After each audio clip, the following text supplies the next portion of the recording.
أعوذ بالله من الشيطان الرجيم بسم الله الرحمن الرحيم الحمد لله نحمده ونستعينه ونستغفره ونشهد أن لا إله إلا الله.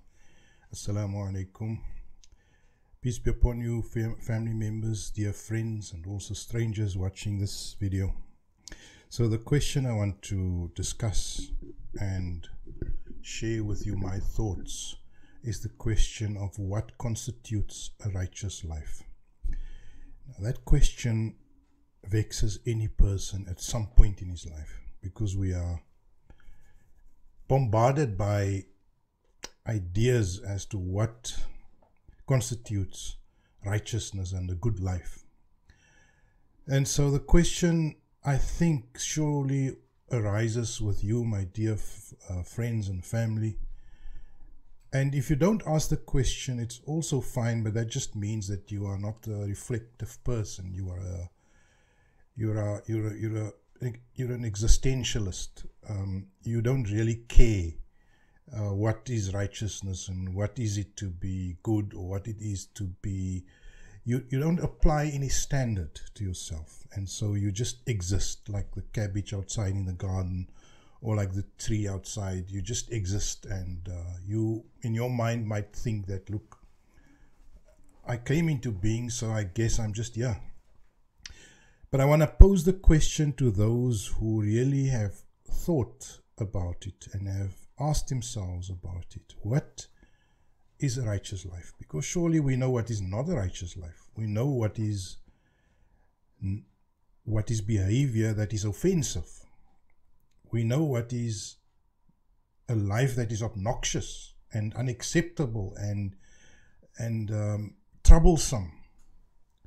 You know, you had family, you had people in your life, you had friends at school, you still have friends that irritate the hell out of you, that you feel are the very antithesis of what you will not be, what you do not want to be.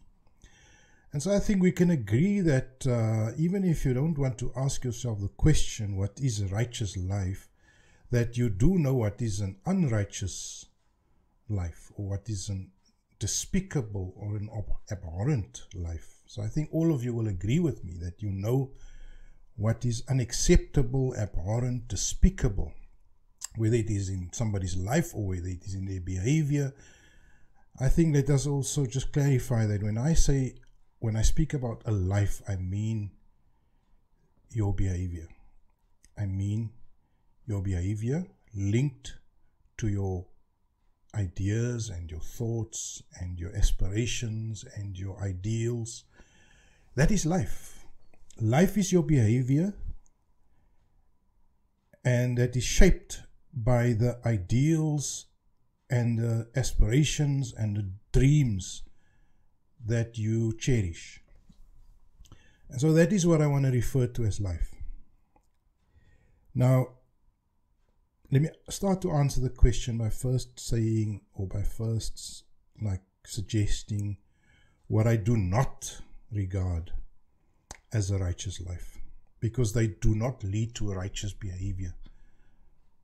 These things do not necessarily lead to a righteous behavior. And the first thing I want to warn you that is not a righteous life is following the law, being a law-abiding citizen, following every clause and article in the Constitution and in the book of ordinances created by men.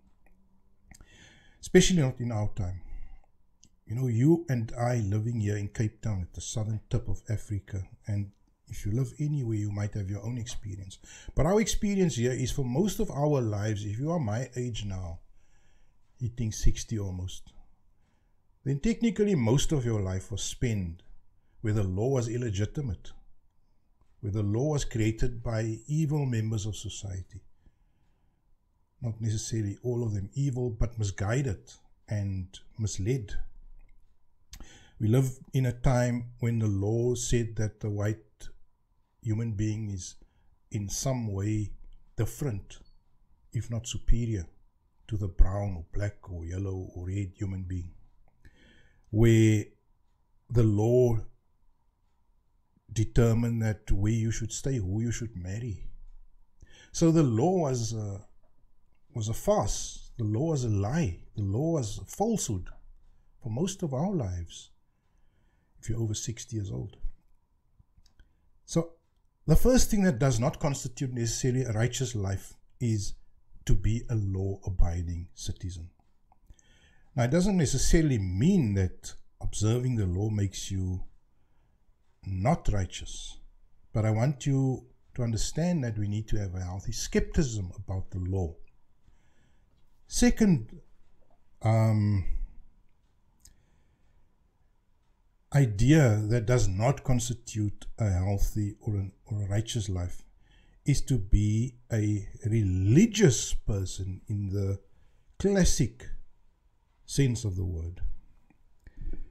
Now, what do we say? What is a religious person? By religious person, I mean a good Muslim or a good Christian or a good whatever other good religions you get. Same as law-abiding. To be a good Muslim means you are following the laws and the cultural practices and institutions that have not been created by God but instituted by people over time. Believe me, when you say I'm a good Muslim, which means I must wear a certain type of hat and I must wear a beard and I must use certain Arabic terms in my language like Insha'Allah or MashaAllah or Alhamdulillah or Shukran or, you know, you mean that by complying with the cultural teachings or the cultural traditions of a particular religion, that makes you a good person. You are also wrong, my dear brother and sister. To be a good Muslim or to be a good Christian does not constitute necessarily a righteous life. And remember, I said necessarily. It might be that it could be a righteous life, but automatically following what your priest or your imam or your Maulana or your holy man speaks in front, no matter how convincing he sounds, no matter how persuasive he comes across. For being a good Muslim, being a good Christian does not constitute a righteous life. Believe me. Why do I say that? Because a lot of obnoxious, unruly, antisocial people are good Muslims. I'm going to tell you some stories also to illustrate my point. I was traveling overseas. I was in the holiest of holy places, according to the Muslim tradition, Islam, according to Islam, where people pitch temporary tents and where the whole of humanity, Muslim humanity, gathers on a particular day to worship and plead for forgiveness and to turn a new leaf. And I was there in the holiest of holy places at this plain of Arafah. And I was there with my wife and a few very close friends. We were just a handful of us, 6 of us there. And we sat inside this temporary tent that was constructed, and it was ready constructed there. And we started to commence with our, sincere prayers and pleadings and interaction or discussion or dialogue with the Almighty, where you try to be spiritually uplifted. And the next thing I know is a particular leader who is now a leader in the Western Cape of the Muslim community. I don't want to mention his name. He walked in with a group of his own clients, people that he brought there to come and do the worship, where he was like the paid agent that took them through the motions here. And I was sitting there along with my friends a bit older than me, quite a bit older than me. And we were praying and doing our spiritual acts and so on. And I just felt somebody kick me in my back. And I felt a constant kicking in my back.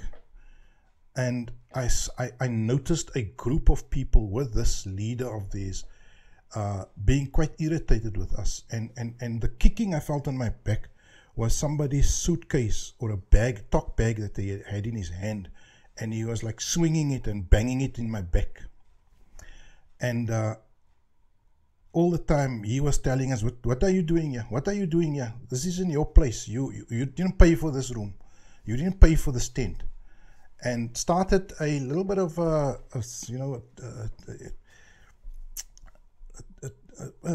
sort of a rowdy interaction. We didn't actually respond much, but he was becoming quite loud and obnoxious.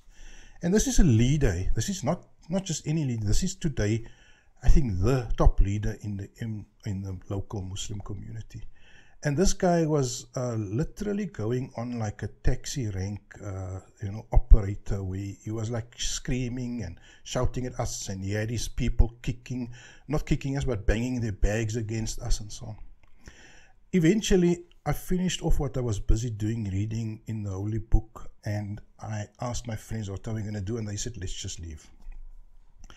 And we packed whatever few belongings we had, and we left the room, the tent, and we moved on about, let's say, 100 meters to a shady tree. And these trees were newly planted, so they made a little bit of shade sparsely. And we put some of our garments. We had some scarves, some cloth scarves, these Palestinian scarves, and we spun them across the tree there. And we created our own little shelter. And believe me, the rest of the day, if you will ask any of my company that went with me, there were 6 of us. We had the most spiritually elevating experience on that day. Because the rest of the day we were there apart from these people. But the only thing we heard, from about 50 meters away, was the constant arguing about he didn't get food, because very soon it was lunch, and this priest, head of this guy that I don't want to mention the name of, he was supposed to organize their meals, and somebody didn't eat and he didn't get meat, and it was like this kind of fracas the whole day there. And this tent contained maybe 100 people, and the 5 of us were sitting like very, very calmly at a distance of about, let's say, 50 meters under this tree, doing our spiritual, readings and recitals, etc. What I want to tell you is that to those people, they completed what they call the Hajj. They undertook the holiest of holy journeys along with their priest, and they went 10,000 kilometers away from Cape Town, and they came there, and where we have been taught that you don't hurt a fly when you are in your garb, in your holiest of holy garbs. And not only did they not hurt a fly, they were hurting human beings. And they were the entire day spending it in being irritable with each other, irritable with the guy who brought them there. My brothers and sisters, what I'm telling you is, a long story, but what I'm telling you is I've lived long enough to know that a good Muslim and a good Christian does not constitute a righteous life. And you can take that to the bank. Following the teachings of your Maulanas and your priests does not constitute a righteous life. So I'm still left with a question, what then does constitute a righteous life? And we're going to come to that. That's the main part of this discussion. And I think I've just eliminated some of the things that are falsely attributed to what is a righteous life. Because some of you are sitting there and you are listening to your Maulana and your priest and your Imam and trying to live by every teaching that they tell you on a Friday or on a Sunday. Or some of you are following every law and every bylaw and every, ordinance that the government is throwing at you, and most of them, often, maybe not most of them, are just pure nonsense. Now let's come to the big question then. What then does constitute a righteous life? You know, like I said to you many times during the series, and I'm not going to put any verses from the Holy Book up today because I just want to make this a discussion with you. A righteous life is a natural life. A righteous life is a life that comes naturally most of the time. Not always, most of the time. A righteous life is a life that is harmonious. And the Quran, the holy book that we use as our guiding source, as the criterion by which we decide, or in which we judge when we are unsure. Because, like I said, a righteous life is a life that is in harmony with nature. But it's not always clear what is it in harmony with nature. And so we need an extra source, and that is the Quran, which is there just to like assure or ensure that you do get to that righteous position in your life. Now we have the word mu'min, and I want to offer you that the righteous life is the life of a mu'min. And what is the word mu'min? You know, the word Muslim is not very commonly used in the Quran. In fact, a Muslim is a law-abiding person. You see, the word Muslim means law-abiding. It means compliant. But mu'min, sorry, the word Muslim I said, is law-abiding. It means to be compliant. But we know for a fact that you can be compliant and still be unrighteous. You know, there is this concept of unrighteous compliance or destructive compliance.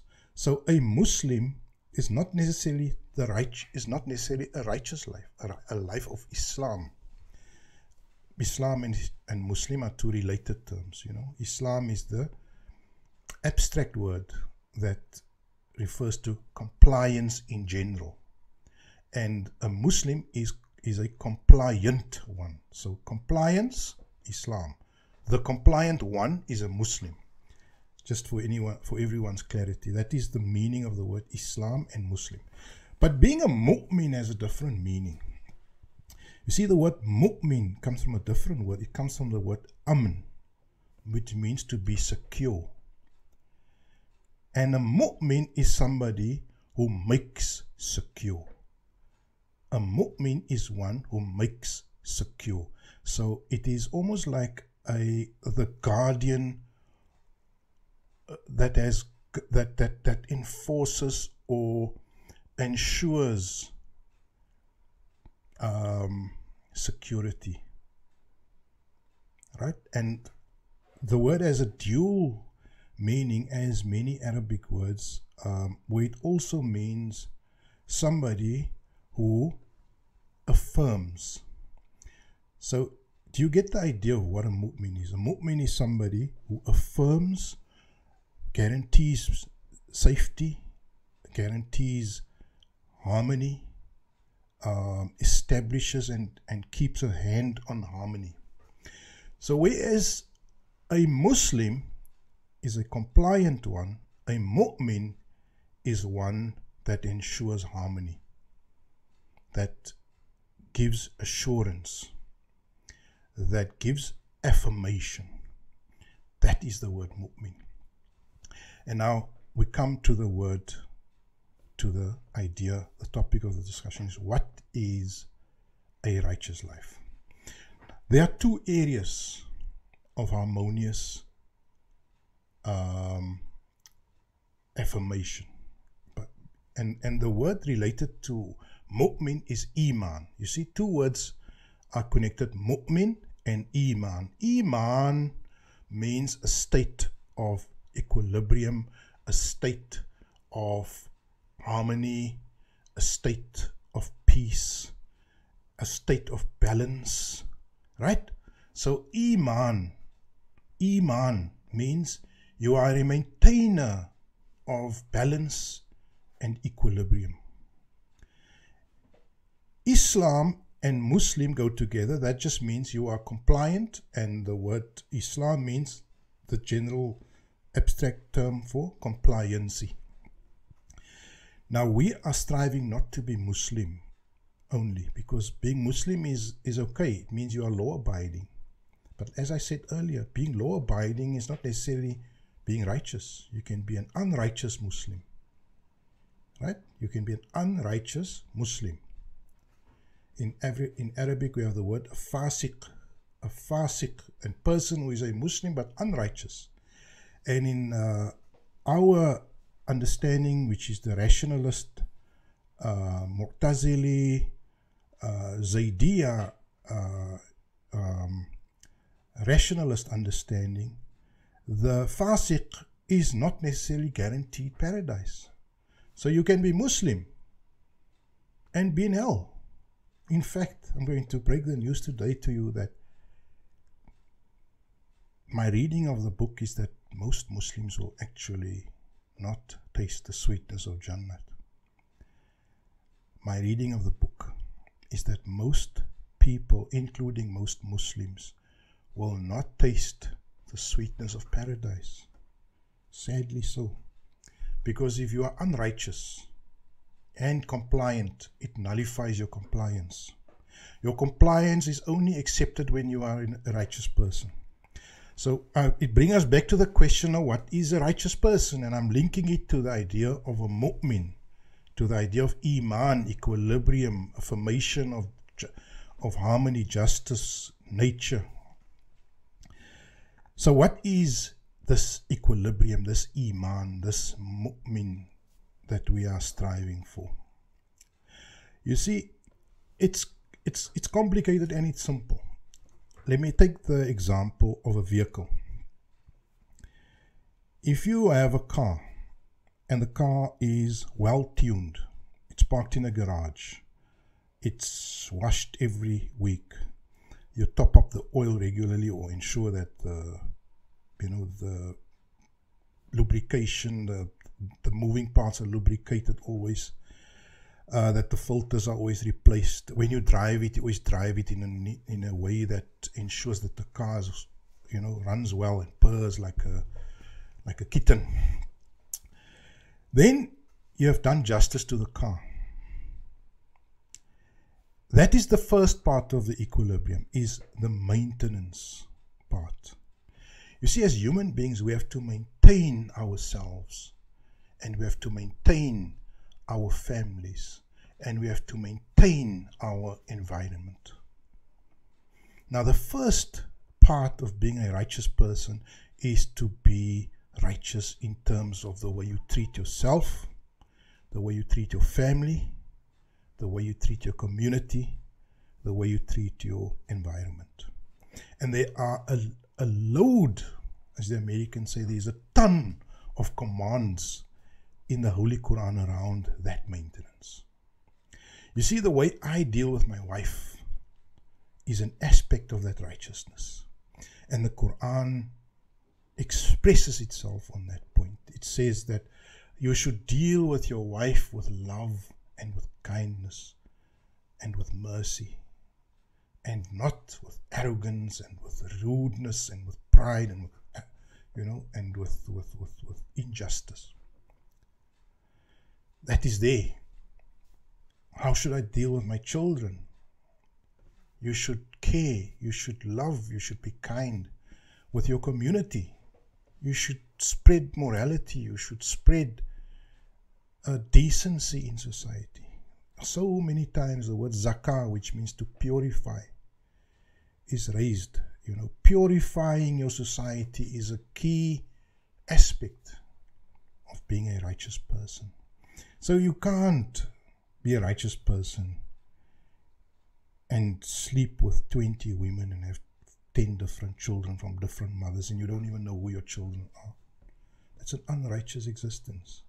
Or you can't beat your wife up or oppress your family and your children and then consider yourself to be a righteous person. Even if you cry for the Prophet and you make 50 prayers a day, raka'at, sunnah, and you travel the whole month.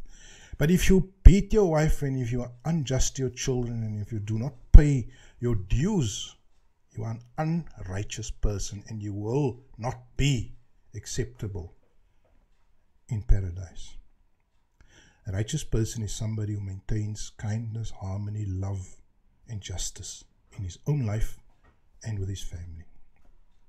Now, yes, there's also a level where you have to be righteous with yourself. The body, the health that you were given at birth, whatever health you were given, whether it is good health or not such great health, you need to make the best of it. You need to maintain it. You need to appreciate it. So that is the first part of righteousness, is to be a decent, just, kind, loving, respectful human being. That is the first part of being a righteous person. And it is not righteous to oppress your wife and say that this is what my Maulana or my priest said to me. He said to me, I have to leave you alone in the shop for 3 months so I can go and do propagation work. Or I have to make you sleep on the floor because my Maulana said we have to have a simple life. Or I have to beat my children up every single day because my Maulana said it's good to discipline my children. So what you are doing is you are confusing righteousness for what my Maulana and what my Imam said. Nonsense, my brothers. If it's not in the, if you have to find what is righteous in the Quran, and there's no place in the Quran where it says you have to beat your children, you have to beat your wife. Yes, there's a verse that can be misconstrued. We must talk about that. There's nothing. When I say, beat it in English, I'm not saying to you beat somebody. I'm saying beat it. Go. And that's the same in Arabic. The word daraba is used for travel. And then it's used here in one verse to mean daraba, fadribuhunna. It means let them go. There's no beating verse in the Holy Book.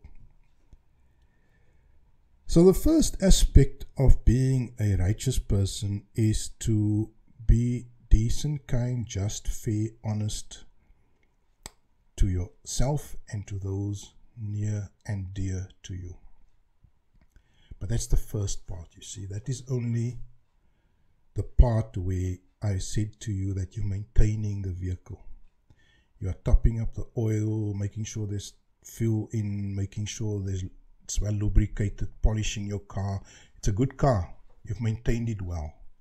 But the second part of righteousness, and that is the part that I often spend more time on in these programs, in the series.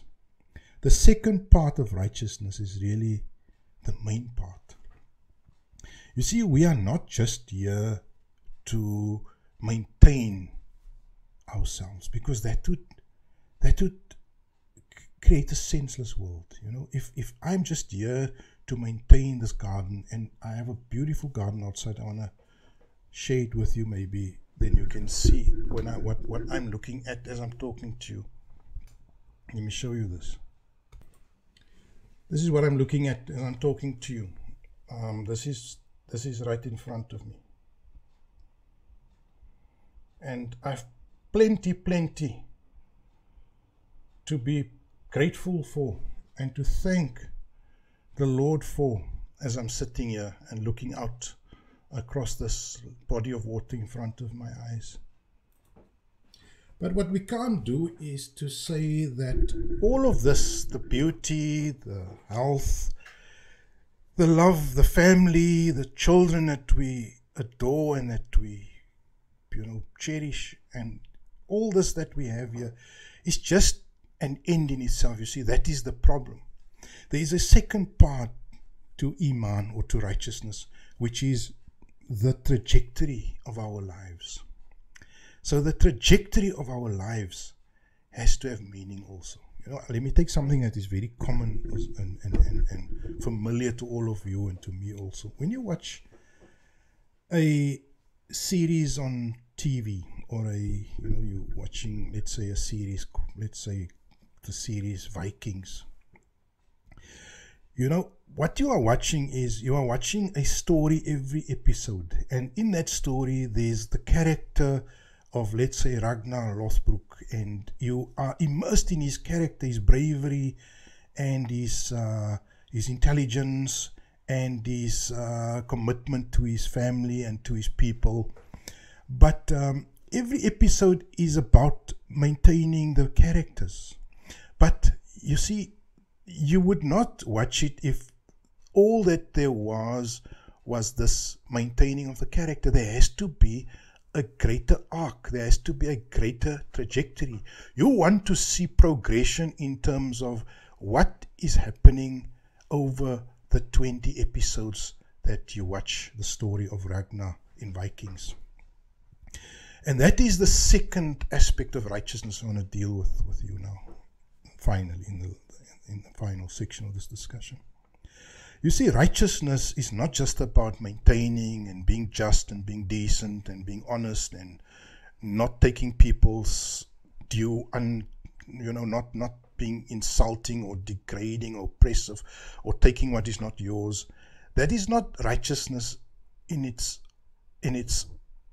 own. Righteousness has to have an arc and trajectory, and that trajectory is the second aspect of righteousness, which the Quran refers to.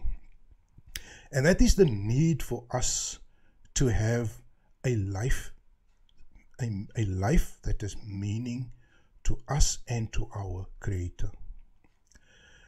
You see, when you are a youngster, you are there, you learn, you eat, you grow up, you become strong, and then suddenly one day you find yourself being a lawyer, being a pharmacist, being a doctor, being an engineer, being a committed housewife, and a child, a rearer of children, or you've become a businessman, or you've become a successful artist.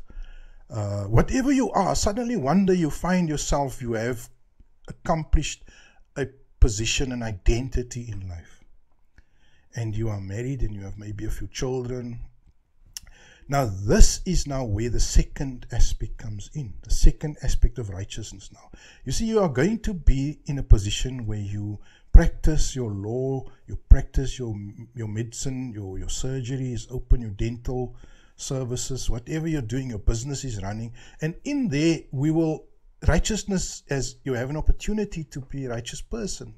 You know, you can be a corrupt person or you can be a just person. But in there, we now come to what is it that you will now contribute as a human being. You see, we live in a time when evil is very, very dominant. We live under indirect American hegemony. Our country, our government is a weak government that is unable to really culturally and intellectually stand up to the powerful intellectual forces and the cultural forces which emanates from the what I call the pagan West. And we make the best of what we can. Some of us go and grab onto remnants of religion. Some of us go and say, no, but I want to be a good citizen. I want to follow the law. And that trajectory I'm talking about is what is my role vis-a-vis the greater realities in my world. So if your world is beset by cultural imperialism, by colonialism, by the attack of the strong on the weak, you see, here comes the next level of your righteousness. Righteousness is not that you maintain yourself and your children and your wife. Yes, that's one aspect. But once you've achieved that, you are then expected to broaden the circle. As they say, make the circle bigger. You are then, once you've established yourself and your wife and your children and yourself economically, now you are supposed to look beyond. You are supposed to look across the trees, across your boundaries of your property, at your neighbor's property, and at your neighborhood, and at your town, and at your city, and to identify the areas where your intervention is needed. So the next level of righteousness is that we should become interested in the challenges and problems of what lies beyond our own front gate. Now, yes, you're going to tell me, but you know what, we're not all really up to it. Righteousness in that case means you are supposed to at least think, take an interest at the first level.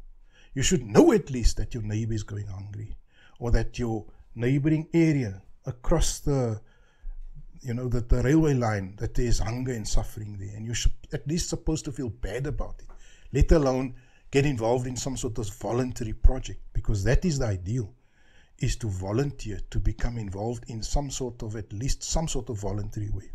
And I know some of us here, some of the great good family and friends that I have amazing soup kitchens and schemes where they feed the hungry. Others are interested in political emancipation. And so that is the next level of righteousness. You see the word Salah in the Quran. It means to connect. There's an ancient meaning to the word. The word was not invented by the Quran. The Quran didn't invent the Arabic language. Please, people, the Arabic language was there. The Quran used the words that were already in existence, like the word Salah. Now, the word Salah means to connect, to form a bond with, to adhere to commit to. And why is the word Salah mentioned so many times in the Quran? You see, the people that have misled you and misguided you have told you that Salah means 5 times a day you have to do a few movements and stand in the direction of Mecca and do some actions and recite certain things. That's not in the Quran, but they've convinced you that that is Salah. I abide by that notion of Salah. I accept it. You know, I do see the meaning of that form of Salah. But you know, it's like the word work. When I tell you, you must work, I don't mean you must chop wood. Because chopping wood is one aspect of work maybe. But work has a very wide meaning, the same as Salah. Salah as the broad term commitment, adherence, connected to, forming bond with. It means that you are involved in your society. And here we come to the concluding point that I want to make, and we can continue this topic, but I want to conclude. I don't want to make such a long discussion. You know, Salah in the Quran means to form bonds, to make a connection with your community, to adhere to what is right, and to form institutions.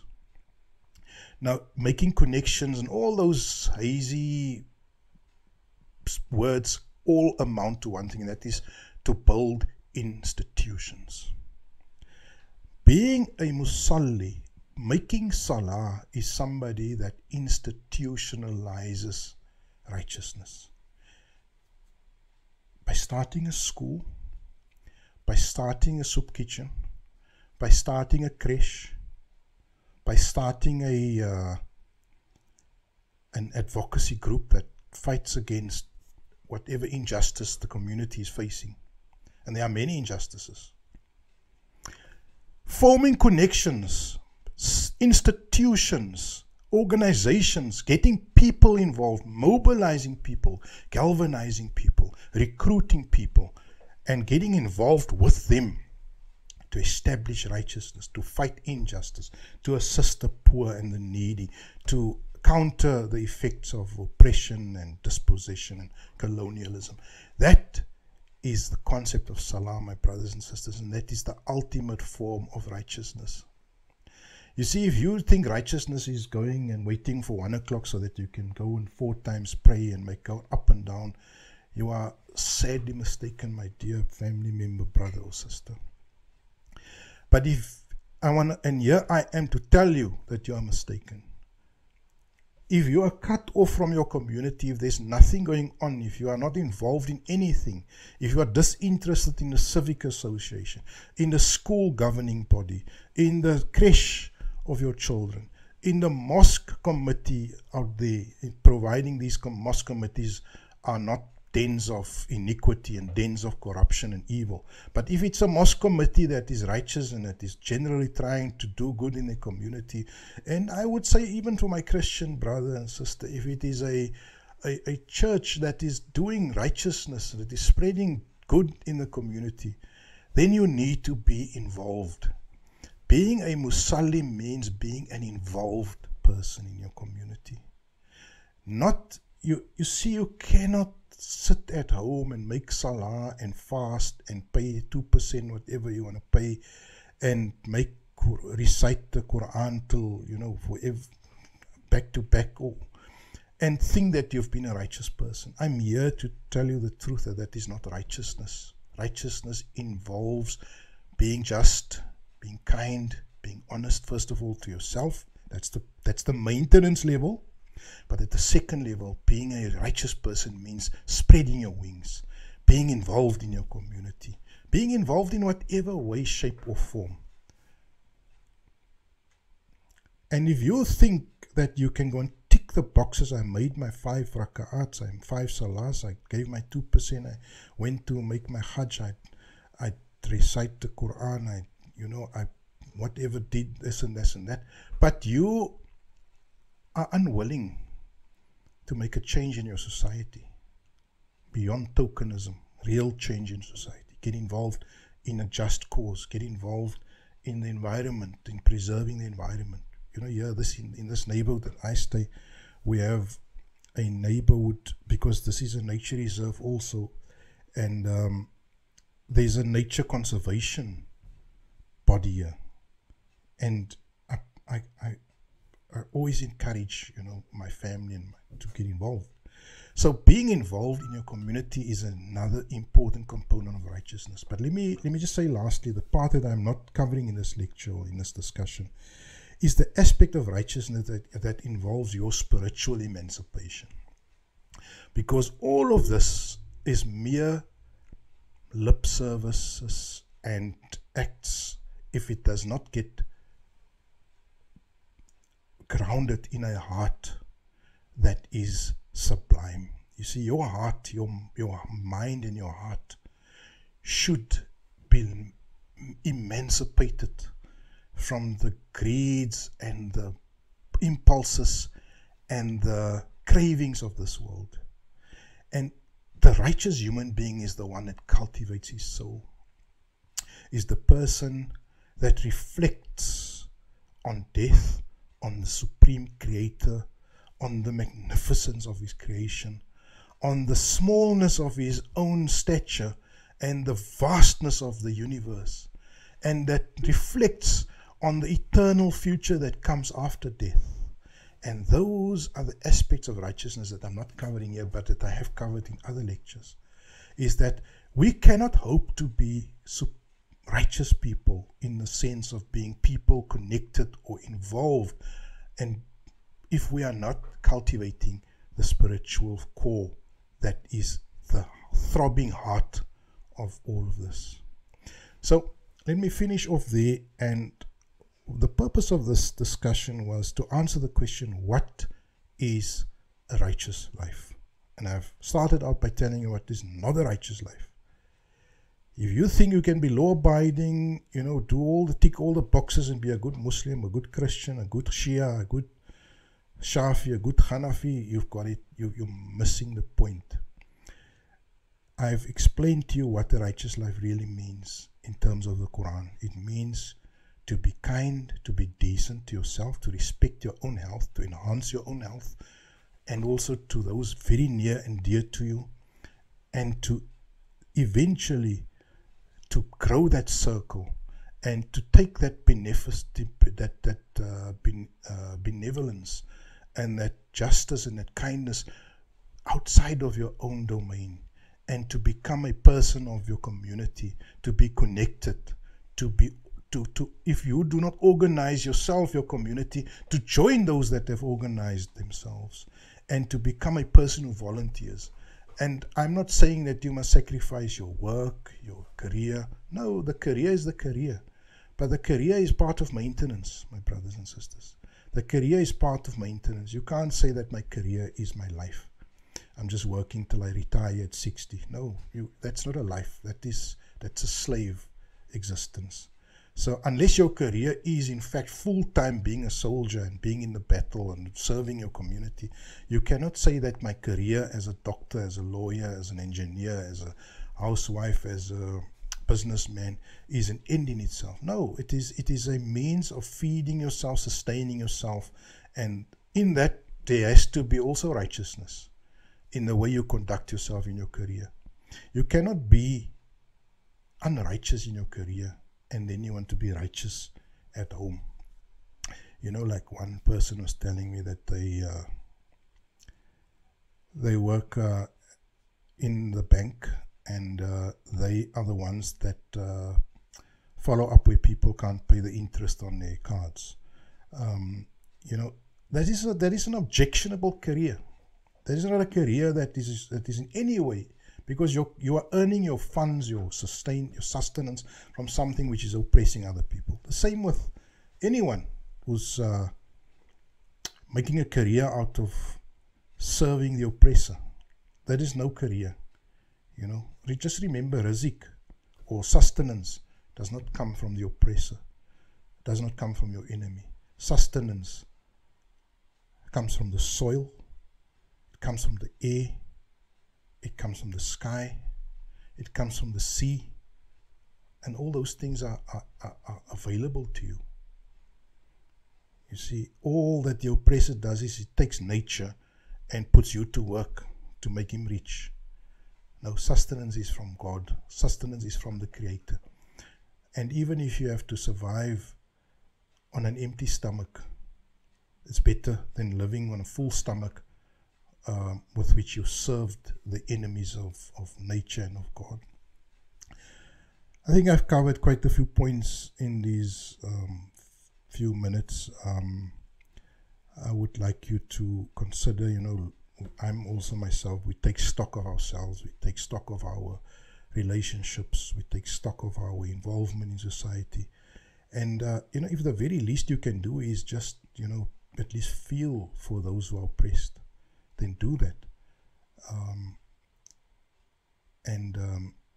But we are not those who are righteous because we tick some rituals and we comply with some laws, and no.